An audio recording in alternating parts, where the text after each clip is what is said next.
ไม่ดีอยู่พุ่นคิวก้นปาปิยะบาร์บีคิวควันอ่ะนี่ดูคอดอีกโอ้ยถูกมัดเต็มเลย ขี่นังแคไม่ได้สระผม3 มื้อมัดเต็มเลย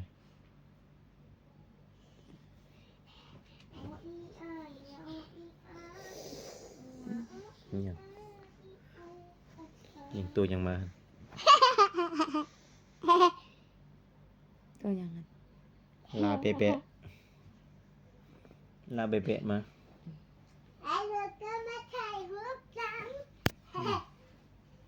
เป็นนูนถ่ายหัวน้ๆซิวหัวไดโนเสาร์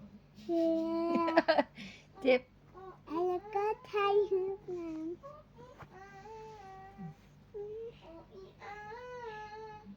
เสียงแหวน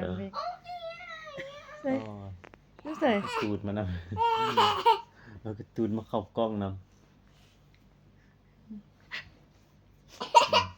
คนละตัวเลย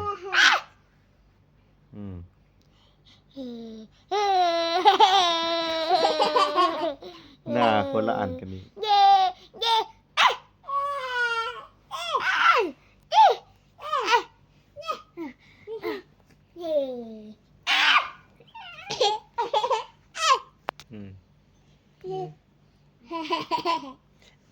อันนั้นหน้าของพวกลูกแพงนะหน้าอีพอแพงมันนี่